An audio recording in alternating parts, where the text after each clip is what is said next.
नमस्ते मेरे प्यारे क्षेत्रवासियों। आज मैं आपसे एक बहुत ही ज़रूरी बात करने आया हूँ।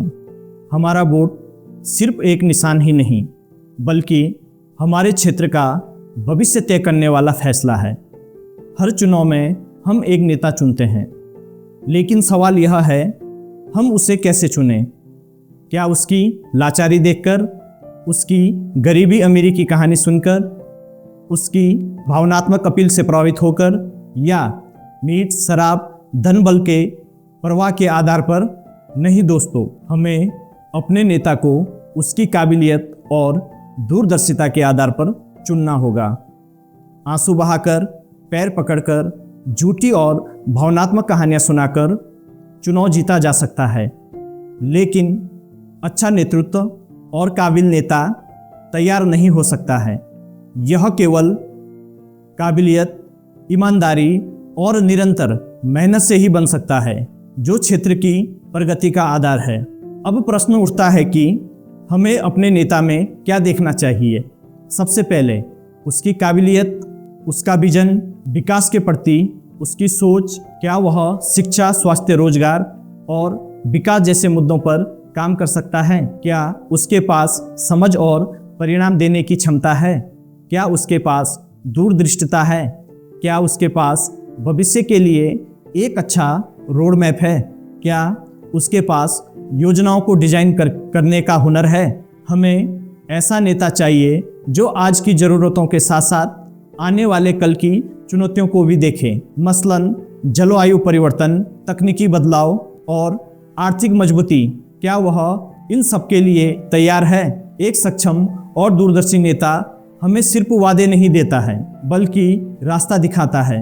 वह भावनाओं से नहीं, तर्कों से फैसले लेता है। वह केवल यह नहीं कहता है कि मैं आपका दर्द समझता हूँ, बल्कि वह साबित करता है कि मैं आपका दर्द खत्म कर सकता हूँ।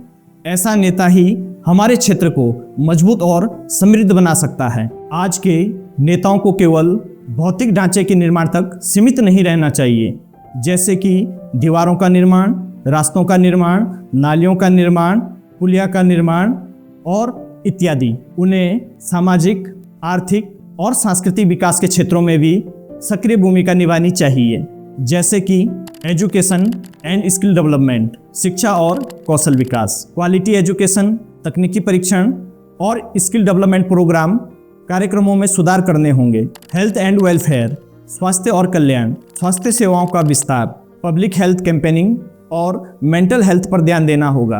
एम्प्लॉयमेंट जनरेशन, रोजगार सृजन, युवा वर्ग के लिए जॉब अपॉर्चुनिटी क्रिएट करना, स्टार्टअप एंड एंटरप्रेन्योरशिप को बढ़ावा देना। इन्वायरमेंटल कंजर्वेशन, पर्यावरण संरक्षण, clear energy, environmental protection and sustainable development की पहल करनी होगी। सोशल जस्टिस एंड इक्वेलिटी, सामाजिक न्याय और समानता, समाज के हर वर्ग को साथ लेकर चलना होगा। जेंडर इक्वेलिटी और कमजोर वर्ग के उत्थान पर काम करना। टेक्नोलॉजी एंड इनोवेशन, प्रौद्योगिकी और नवाचार, digital India, smart city project और नवाचार को बढ़ावा देना होगा। एंटी करप्शन मेजर, भ्रष्टाचार निवारण, ट्रांसपेरेंसी, अकाउंटेबिलिटी और इंटीग्रिटी से शासन करना। विजन एंड एडेप्टेबिलिटी, दृष्टि और अनुकूलशीलता, उन्हें नवीनतम तकनीकी रुझानों को अपनाने के साथ साथ पारंपरिक मूल्यों का भी सम्मान करना चाहिए। This means continuously learning, adapting and guiding their teams through change. Communication and transparency, संवाद और पारदर्शिता, effective communication is key. Transparent leader को अपनी टीम और जनता के साथ खुलकर बातचीत करनी चाहिए, चाहे वह डिजिटल प्लेटफॉर्म हो या आमने सामने बातचीत, जिससे वह उनके बीच ट्रस्ट बिल्ड कर सके।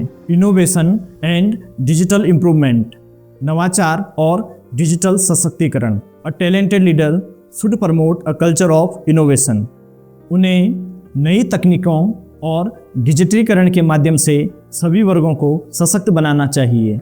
एथिक्स एंड अकाउंटेबिलिटी, नैतिकता और जवाबदेही।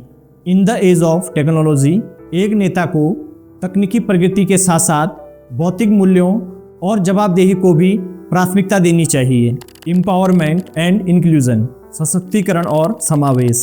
एक लीडर को अपनी टीम के हर एक सदस्य की प्रतिभा को पहचान कर उसे आगे बढ़ाने के लिए अवसर प्रदान करने चाहिए। अंत में एक सफल नेता वह होता है जो तकनीकी प्रगति और पारंपरिक मूल्यों को एक साथ समेटकर समाज में सकारात्मक बदलाव ला सके। मेरे दोस्तों, अब फैसला आपके हाथ में है। इस बार जब आप वोट डालने जाएं तो रुकिए और सोचिए और पूछिए, क्या यह नेता सक्षम है? क्या इसके पास विजन है? उसकी कहानियों में ना बहे, किसी और मुद्दे पर ना भटकें। आपका वोट आपकी ताकत है, इसे समझदारी से इस्तेमाल करें। हमारा क्षेत्र तभी तरक्की करेगा जब हम योग्यता को चुनेंगे, ना कि भावनाओं को। आइए इस बार एक ऐसा नेता चुनें जो काम से जवाब दे, ना कि आंसुओं से। एक बेहतर भविष्य के लिए तर्क से वोट दें, काबिलियत को चुनें। धन्यवाद। जय हिंद।